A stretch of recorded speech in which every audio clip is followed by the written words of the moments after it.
সবাই বলে কোনো ধর্মই খারাপ কথা বলে না। ইসলাম একই কথা বলে। কেন তার সমস্ত পৃথিবী তৈরি করতে 6 দিন লাগলো? আপনি 9 মাস পরে জন্মাবেন। এতগুলো মানুষ দোজখে যাবে? তিনি অবাক হচ্ছেন, এতগুলো মানুষ কিভাবে দোজখে যাবে।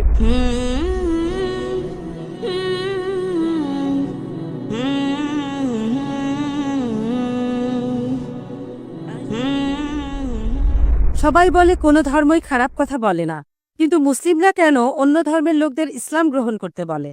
বোন, আপনি বললেন সব ধর্মে ভালো সব কথা থাকে, কিন্তু মুসলিমরা আমাকে ইসলাম গ্রহণ করতে বলে কেন? অন্য যেসব ধর্ম আছে সেগুলো যা বলে তার বেশিরভাগ কথাই ভালো।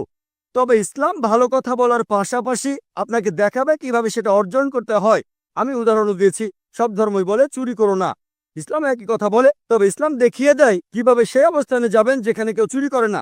জাকাত দেন, সাহায্য করেন, এরপর কেউ চুরি করলে তার হাত কেটে ফেলেন, তাহলে চুরি করা বন্ধ হয়ে যাবে, কোনো অপরাধ থাকবে না। এজন্যই আমি বলেছিলাম যে ইসলাম ভালো কথা বলার পাশাপাশি আপনাকে দেখিয়ে দেবে কিভাবে সেটা অর্জন করতে হয়। যদি সর্বশক্তিমান আল্লাহ যে কোনো কিছুই তৈরি করতে পারেন, কেন তার সমস্ত পৃথিবী তৈরি করতে 6 দিন লাগলো? বোন প্রশ্ন করলেন যে আল্লাহ যদি যে কোনো কিছু সৃষ্টি করতে পারেন তাহলে কেন 6 দিন সময় নিলেন। বোন, আল্লাহ যদি চাইতেন একদিনে সৃষ্টি করতে পারতেন, তখন আপনি বলতেন যে কেন একদিনে তৈরি করেছেন, 6 দিনে কেন নয়? কারণ আল্লাহ 6 দিনে এটাই বানাতে চেয়েছেন। কোরআন বলে যে আল্লাহ যা ইচ্ছে করেন তাই সৃষ্টি করতে পারেন। অনেক আয়াতে আছে, আল্লাহ বলেন কোরআনে সূরা আলে ইমরান অধ্যায় 3 আয়াত নম্বর 59, إن مثل عيسى عند الله كمثل آدم خلق من تراب ثم قال له كن فيكون। আল্লাহ আদম আলাইহিস সালামকে সৃষ্টি করেছেন যেমন তিনি যীশু খ্রিস্টকে সৃষ্টি করেছেন ধুলো থেকে, তিনি বলেন হও আর তা হয়ে যায়।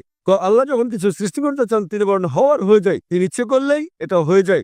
আল্লাহ যদি ইচ্ছে করেন আপনি 9 মাস পরে জন্মাবেন, তাহলে আপনি 9 মাস পরে জন্ম নেবেন। আল্লাহ যদি চান 1 সেকেন্ডে, তাহলে মাত্র 1 সেকেন্ডেই। তো আল্লাহ চাইলেন যে তিনি কোনো কিছু 6 দিনে সৃষ্টি করবেন, তাই তিনি করলেন। পৃথিবীতে অনেক মানুষ ভুল কাজ করছে। আমার ভাবতে খুব অবাক লাগে, এতগুলো মানুষ দোজখে যাবে? তিনি অবাক হচ্ছেন, এতগুলো মানুষ কিভাবে দোজখে যাবে। আমাদের এই জীবনটা হলো পরীক্ষা।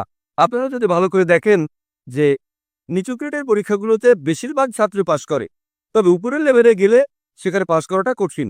উদাহরণস্বরূপ কোনো কঠিন পরীক্ষায় বসেছেন, যেমন মেডিকেল কলেজে ভর্তি হতে গেলে আপনাকে পড়তে হবে, খাটাখাটনি করতে হবে, পড়াশোনা করতে হবে। একইভাবে বেহেশতে যেতে গেলে এটা সহজ কাজ না, এটা মেডিকেলে ভর্তির চেয়েও অনেক কঠিন কাজ। তাই এটা আসলে পরকালের জন্য পরীক্ষা। যারা আল্লাহর নির্দেশগুলো মেনে চলবেন তারা ইনশাআল্লাহ বেহেশতে যেতে পারবেন।